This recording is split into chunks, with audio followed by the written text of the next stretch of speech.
Good morning to you. Welcome to Immersed in Water Media. Here's one of my 10-minute tips. At this time of year, everybody is excited about doing little paintings of Christmassy themes. So by popular demand, I've agreed to do some projects involving robins.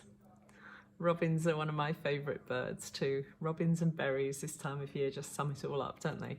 So in order to get our little paintings looking really good, we need a great foundation of knowing how we're supposed to draw that robin beforehand. So that's what we're going to do today. Here we go. Here's a little reference picture that I just found on unsplash.com, and it pretty much sums up what we need to make a nice simple drawing of a robin, to practice them before we put them into a picture. And the first thing to notice is how fat the robin is. That's what the thing that makes them look like they're in their winter clothes, is they're almost round. Okay, so that's where we're going to start, is by creating a round circle. You can go several times over this to get it approximately right, and then you'll see which is the right line to use. Don't worry about the extra ones, we'll get rid of those later. So here we have a little head coming, and that lovely curve there going into the little tiny beak is important. So I want to have that level where the beak comes in, and guess what is really close to the beak is the eye. And if you notice, that eye lies just about on the edge of that circle that we created already. Now the eye is not necessarily round, so just pay attention to whether it's a little flattish on the top, and we'll be putting a shine in there as well later. Now the top of the beak comes in at an angle there. You've got a lower portion to the beak which is darker, and then you've got reflection on the top. So look at the shape as that comes in, and then there's a little fluffy bit, and then the overall shape we want it to join back into our circle. The head of the robin doesn't really sit very much higher above the edge of that circle. Okay, and then when we come down to create, there's a bit of a wing sticking out here. Where does this wing come from? That's what we want to see, is how high up along in the circle. If you sort of imagine there's a swirly line going through from there and coming down, that's sort of where it comes. A little bit of wing feathers there. You've got the edge of the dark feathers meeting the white feathers, which is an interesting line to create. And also this horizon line where the red meets the greyish colours. So if you just sort of get that roughly in the right place, you can see that we've got our red coming down here. And all we need now is a little bit of a tail. Couldn't quite get all of it on at once, but the tail is not very long. Measure it compared to, it's about the length of those, and look at the angle. It points to the eye. Right, get the angle right. It's just stubby and little. And the body of our lovely robin is just about done. So all we have to do now is position the legs. Now the legs are not together, they don't come out of one point. You've got one that comes down pretty much the midway point of the base here.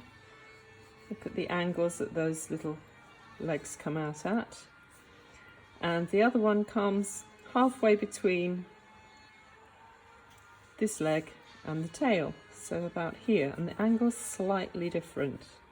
Okay, now let's just sketch in where that log or twig or whatever it is comes.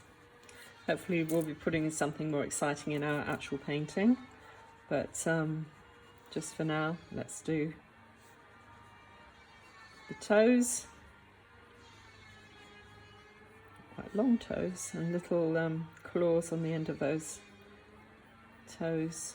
One foot going back. You can't see this very distinctly, but it's good to have it right, even if you can't really see it distinctly in the picture.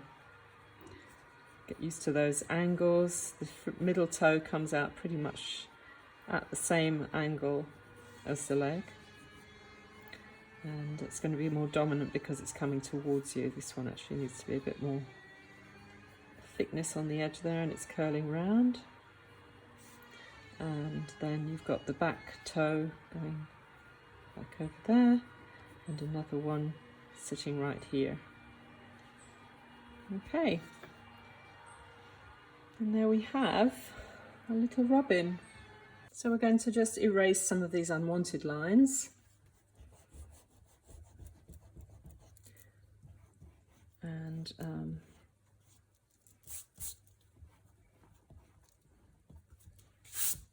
you can fairly easily see which ones you don't need in there. You want a feeling of continuity between the head and the body.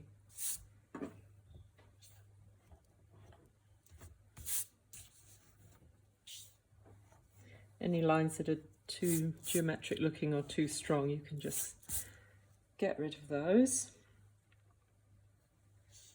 And anything that looks a bit too tentative, just neatening up the way this wing comes across here. There's a fairly important lines in the wing there. There aren't many features to a robin, but we could add those in a little bit stronger.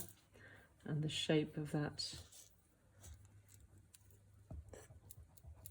where the primaries and the secondaries and the wing feathers meet.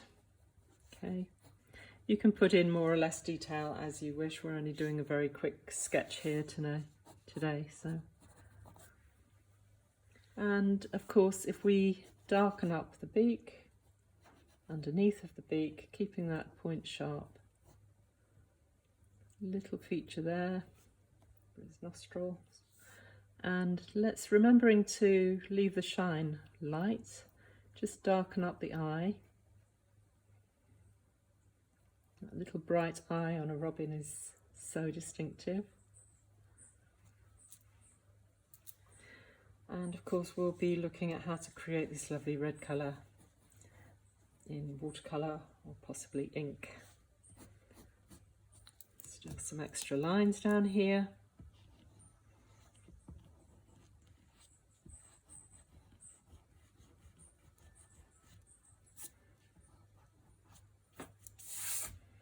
And of course, where we created our initial circle, we want that to continue on through into the tail there without too much disruption. The higher portions of those wing feathers are just giving it a bit more detail there.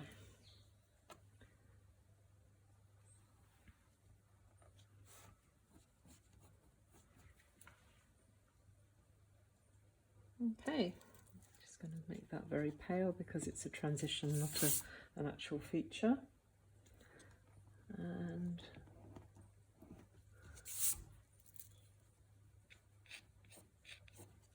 there we have our robin, ready for a nice setting.